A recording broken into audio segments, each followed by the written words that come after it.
Hi, I'm Mike Bean, and this is your lesson for myfreeactingclass.com for Monday, November the 2nd. Mondays are self-tape review. A reminder to send in your self-tapes for next Monday. And for those of you who are regulars,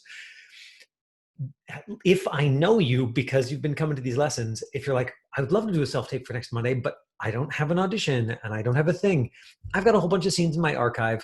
I can't promise that I will pick one that is perfect for you, but send me an email and I will send you a scene. I will just go like, here, do this one. I won't have time to be like, here's 11 scenes to choose from. But if you want a scene and you're like, and you don't want to go looking for one online, send me an email and I will send you one for practice, because I get it.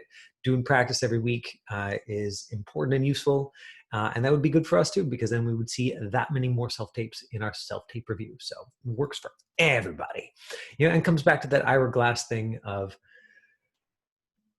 be accountable to somebody outside yourself and create a volume of work. And that's how you move towards what you are, what you want to get better at.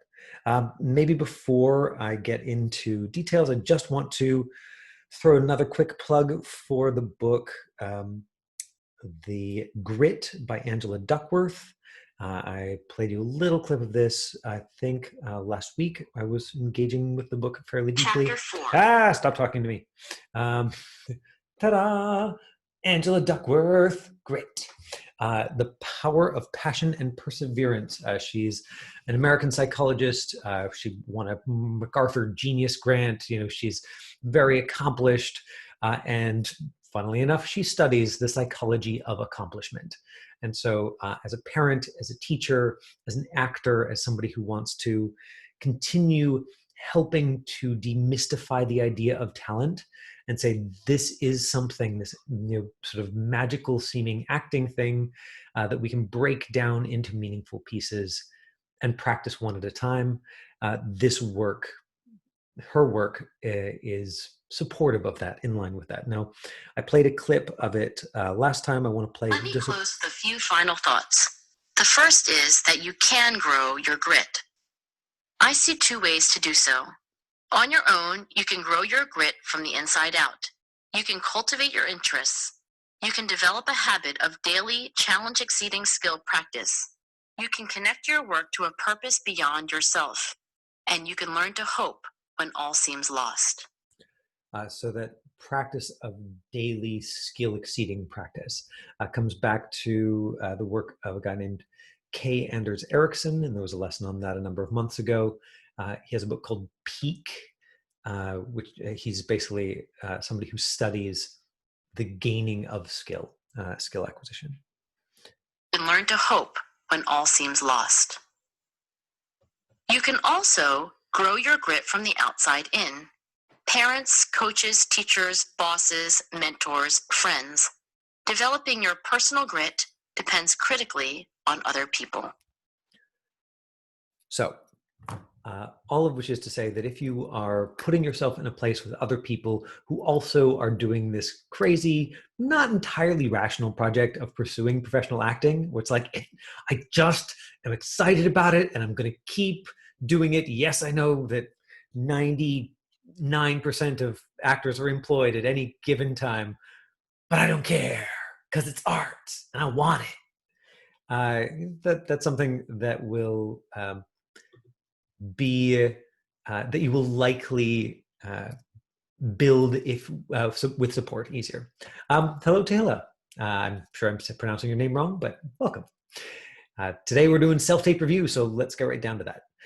First, I'm going to look at a commercial script. This is from Melissa Miles, who is excited to finish up her classes so that she can come back and join us right now. I think she's finishing up a law degree. I don't know, sounds fancy.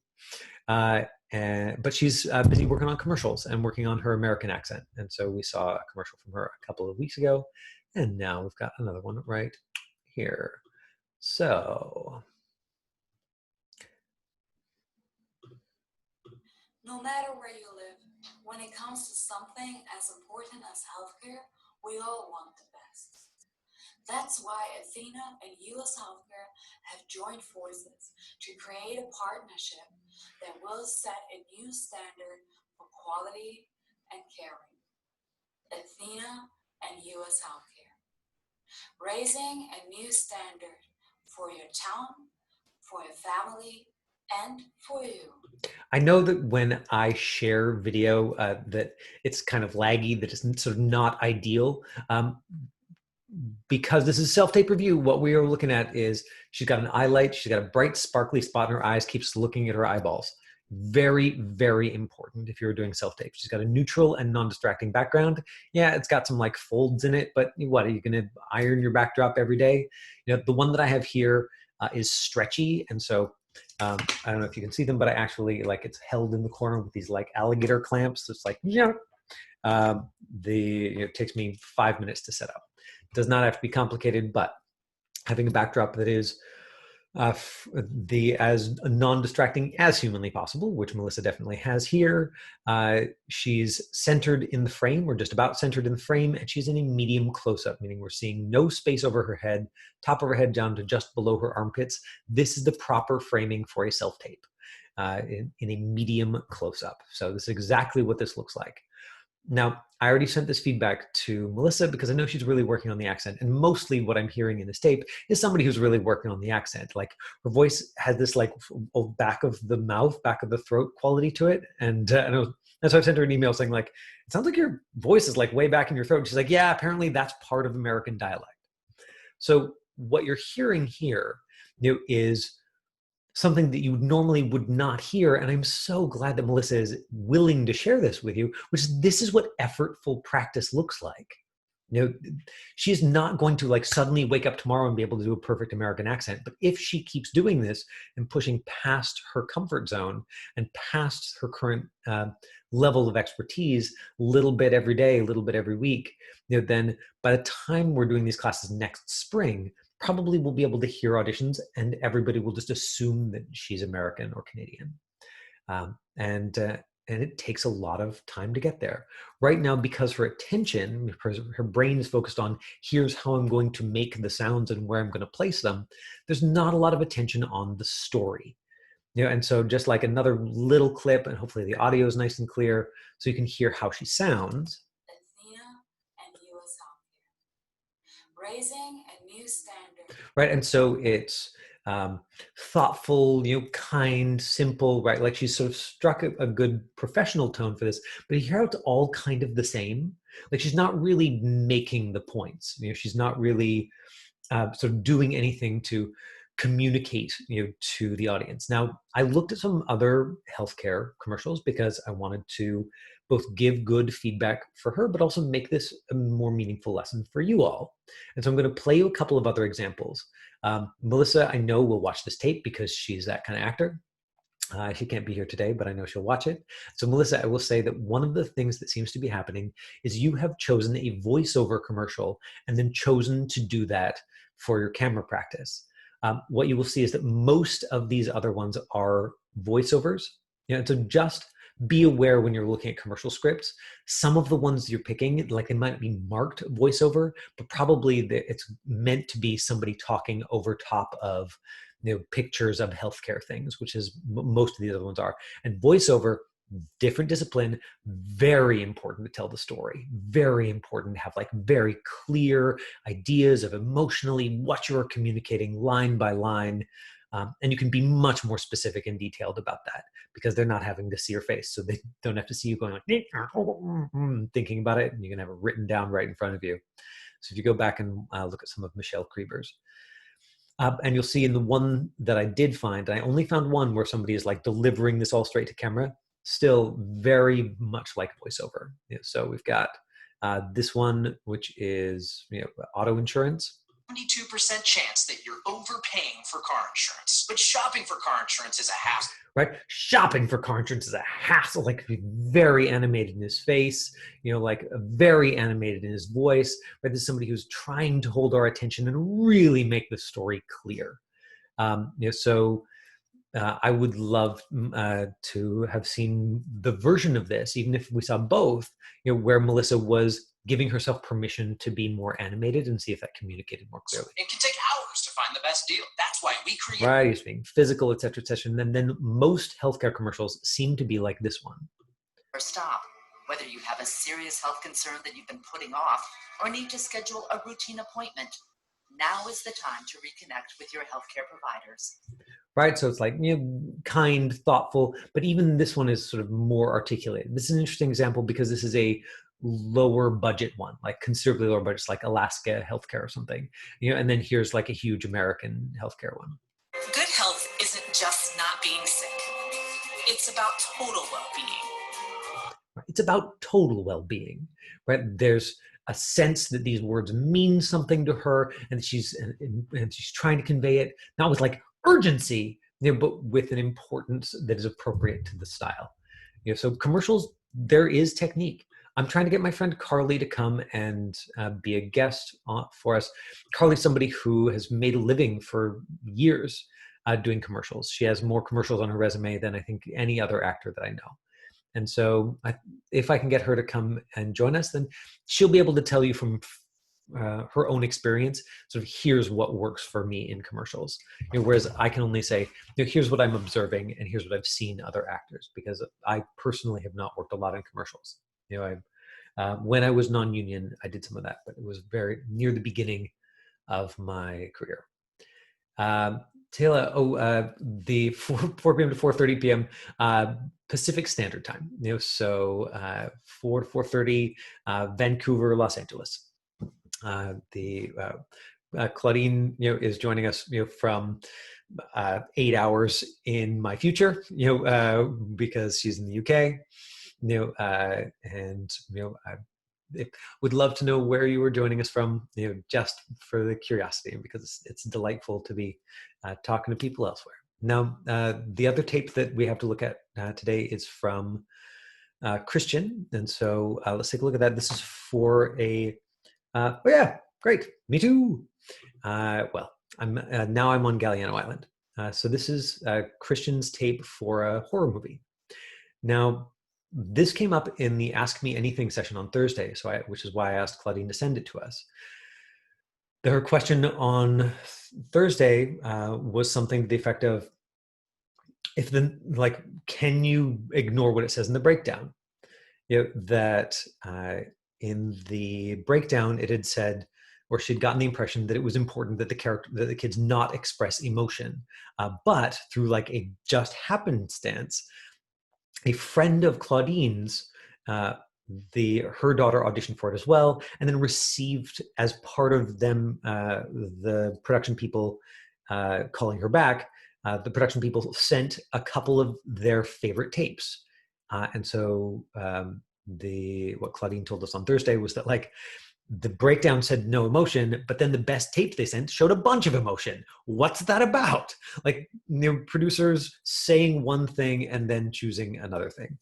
So we talked about that at some length on Thursday. If you want to go and hear my answers, I won't reiterate them here, but just for context, sort of why we're looking at that. I love the questions on Thursday. I'm still thinking about them, inform this week's lessons. So here we go. In your own words. The car drove fast towards us. We had no choice. So eyelight, right? Nice and clear. It could be. We could have a little bit better eyelight, but it's not bad at all. The plain blue wall is a great choice. Yeah, there's a shadow on the backdrop, but does it matter? I don't think so. Not when a lot of people are shooting in their living rooms, right? If Christian was at the point where he was auditioning for leads, then yeah, it would probably be a reasonable investment to get a ring light or something that would sort of give you a better backdrop. But right now, I think that this setup totally works for you. One of my main issues with this technically is that his reader is quite a bit louder than him. And so you'll hear that, or I hope you hear that even through the imperfectness of the tape. As it comes through, that the reader's voice is louder. This happens a lot when people record on a phone, is that the microphone on the phone picks up whoever is closest to it the most clearly. It's just not made to be talked into from far away, typically. And so it's really important to set up your phone as close to the person as possible if you don't have an external microphone. And for the reader to either stand way back, or to keep their voice way down, or probably both. It's also a good idea to do a small test clip at the very beginning of your self-tape audition and then play it back sort of before you get too far in. And I do that when I'm doing my own self-tapes. These days I am using iMovie on my laptop so that I can have the reader in a Zoom window, and then I can have iMovie here because recording via Zoom, the quality is lower and I want to record in higher quality, but I also want everything on the same screen to keep my eye lines nice and close to camera. But however you're doing it, you want to do an audio test clip so that you can see that if there is strange background noise or anything sort of getting in your way there, and also to really check that the reader is 2/3 the volume or half the volume of the person who is doing the audition. He just drove towards us. It was out of control. We had to do something. And you say you had no choice because? We had no choice. There is nothing more to say. There's always a choice. Do you understand the consequences of your actions? Yes. And then if we started talking about the performance, even just technically, I would say that having his head on this angle the entire time, which might simply be where the camera is placed. I'm not sure that that's him having his head cocked off one side, or it might be as simple as like the camera was on a slight angle or something about the setup. But when we're watching somebody on camera, this conveys information, and this, if you're sort of just looking at me, typically, what does this say? Like I see this in actors who are trying to do authority scenes, they'll do this by accident, and this often conveys non-threatening, or lower status, and especially in this scene, which is the kids are supposed to be creepy, right? It's supposed to be this sort of like horror movie with these creepy kids. Having his head on straight would have made a difference emotionally in the way that it occurred for other people. And that's part of camera review day. Like, I mean, we're not even talking about his acting yet. We're just literally talking about how to set up the camera and the sound to make people think the story is better. Now, something that, again, Claudine brought up on Thursday that I want to come back to, because I realized that my eye lines were starting to be slightly too far off camera. And I realized while talking it through with her that a really good benchmark is like, is this line of your face cutting off your eye a little bit? And if so, you probably want to bring your eye line closer center. Right, so yeah, I'm starting to lose part of my eye. And so that's just like an easy physical way to see, like, is my eye line too far off center? Because we want you not directly at the lens, but just on one side or the other. Self-tape review. And Lori and Taylor, if you've got self-tapes, if old ones, new ones, I would love to include them in next week's self-tape review. And if they're for projects that are current, then I will play only 15 seconds of them and omit all identifying features that would get us in trouble with copyright. It is info@myfreeactingclass.com. myfreeactingclass.com. And so info@myfreeactingclass.com. Please feel free to send yourself tapes. Would love to look at them. Let's go back to Christian for a moment. Someone died. Yes. We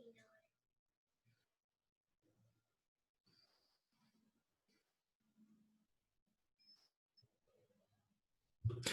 Okay, so the choice to stay very still is a really good one in terms of conveying creepy.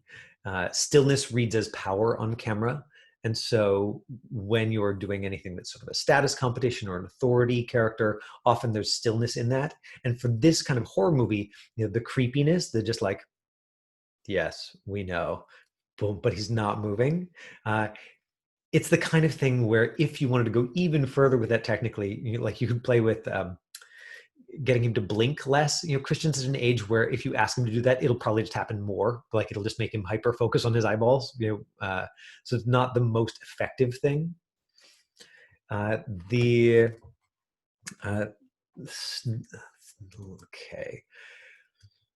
But I wanted to show you some of the notes from the breakdown. Right, so we've got, don't know if this is big enough for you to see. Let me change the font size. Right, so at the start of the scene, the children have just caused a car crash. They did this using only their eyes. I don't want the children to overplay these roles. They don't need to be loud or overly dramatic. They do need to feel powerful, but this comes from a place of quiet stillness. So the clues here, I think, are powerful, darkness, right? They don't want it overplayed, and this is the kind of note that I think casting, is basically just saying, like, we want it to be good acting. Like, we want it to be realistic. And so powerful, quiet stillness, darkness, unnerving. I want them to be able to hold the camera without saying a word. And so, right, 10 extraordinary children, unnerving stillness, right? So Christian definitely did the unnerving stillness, guarded around adults, but they don't ever say in this breakdown, feel nothing, right? We even say have glimmers of vulnerability, in here. And so there are some clues in the breakdown that you could use to sort of, put in there.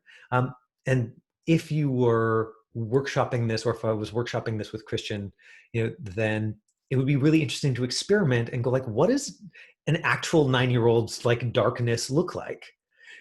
Sort of how do we get there? If we think about those story questions, like what is the objective phrase, that would get us there? And so, it might be as simple as just setting a top level intention. And so if I was doing the scene with Christian, I might say, okay, look at me and say, I don't care about you. And I'd get him to say like, I don't care about you. And then I would just go, okay, great. Now just keep that. But if that didn't, and we'd do that, and if maybe it didn't enliven him, and so it was, we'd say, okay, try, I hate you. I hate you. Oh no, okay, it's too much. He's pushing too much there. Try, humans are so strange. Like humans are so strange. And then maybe we find the like sort of creepy thing, that we want. We want to see that like this person, doesn't really like care about human life. Is fascinated, like is not bothered by the fact this person has died. But we want to sort of see those wheels going, so that it's not just stillness. And I think that that's the danger when you get a physical descriptor or a results descriptor in a breakdown or in a script where it says she cries, like the one we looked at for Reaper. The risk is that the actor so over accepts it that they don't ground it in something that sort of fits the story and the style. They're just like, okay, crying, yes, I can do that. And in this case, I would say that this stillness, is great, really worked, and is not the only thing that's going on, right? That that if the character, that sometimes when I'm coaching, it can be helpful to give somebody a reason to be still, right? So again, just kind of getting the actor out of their head so they've got a little bit of extra brain space to process what's going on. Like, and I don't know, like, we don't know. Christian's 9, like it's a mystery in there, right? Like, who knows? But in exploration, you can play with throwing different things at him, to see what kind of results you get. And I mean, if you are an adult and you are doing this kind of work, same basic thing. You can just play with throwing different things at yourself to see what sort of results you get. And I think it's tempting to be in your head and go, well, I should know what gives me the best result. Like I should know in advance, or I should be able to know just by looking at it on paper, just by making the decision. And in my experience as an acting teacher and as an actor for myself, that's just not possible. Like I have to try things out loud, and then to know, and that helps me find the feeling. And then often I have to try those things on camera and record myself doing some of that exploration and watch it back and go, oh, okay, it feels like this, but it looks like that. I'm going to have to use this other one. I'm going to have to use something that other people will make that story of, you know, creepy, dark, I forget some of the other words were in there, right?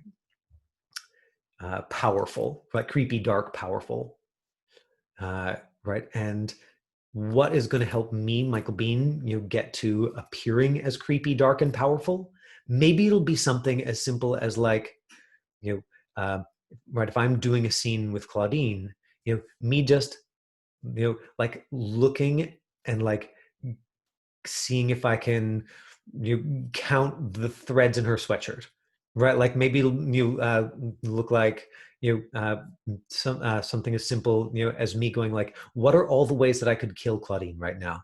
Okay, there's that lamp on the table beside her, and there's this keyboard that's in front of me, and both of those are potential weapons. And it's like, you know, so there's just something going on in there.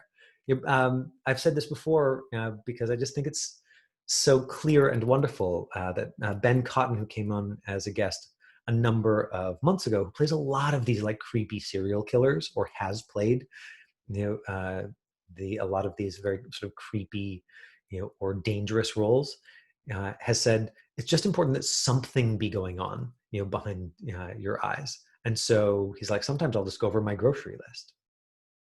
Nobody has to know, as long as the result we get gives us, you know, creepy, scary, etc. All right.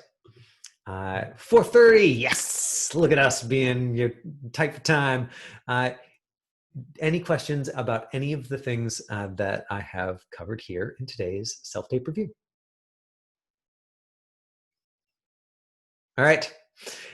Tomorrow, off topic, would you show your backdrop clips? Oh yeah, they these came with the backdrop, Lori, but you're happy to. It's I believe the brand on it was eMart, and I got it on Amazon. It was less than $50. You know, the fabric did not come with it, but it's a collapsible backdrop, you know, and it takes about 5 minutes to set up, 5 minutes to take down. One of the things that was great about this particular one is it came with 2 sandbags that was just like, there's like really sturdy canvas zipper bags that I like filled up with rocks, and a lot of the backdrops that I found so didn't have those. But yeah, the backdrop clips, shunk. For the stretchy fabric, and you can see that once I start taking them off, you know, then right, even a little bit, yeah, and the backdrop starts to get wrinkly. You know, not so much that it's really going to bother people, but enough that it starts to draw focus a little bit. You know, and Tahila, this is my full-time job because I have been an acting teacher for almost 20 years and running a film and TV acting school for the last 18.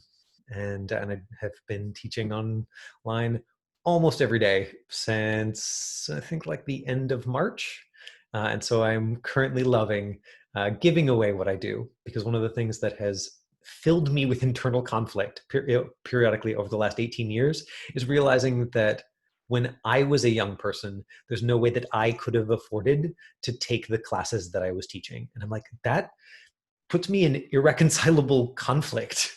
You know, like because I'm teaching in large part because I want to offer the thing that I needed when I was a new actor, but also realizing that I was charging more for my classes than I would have been able to pay, you know, in my like suburban single mom existence, you know, filled me with internal conflict. So it's making me really happy to volunteer that time and give back. All right. Well, I hope to see some of you tomorrow. Oh no! Taylor is just throwing in that she's, you know, they have had an experience with one of these, you know, like get discovered, give us lots of money. And every time somebody tells me about one of those, I'm like, oh my gosh, that's like a year of taking 2 of the best acting classes that you possibly could find every week for a year. Yeah. I'm sorry. Just wanted to say I found you through Casey.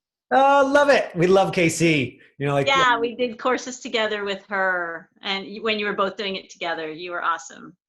Beautiful. Well, thanks for joining us today. And Glow, so glad to find you.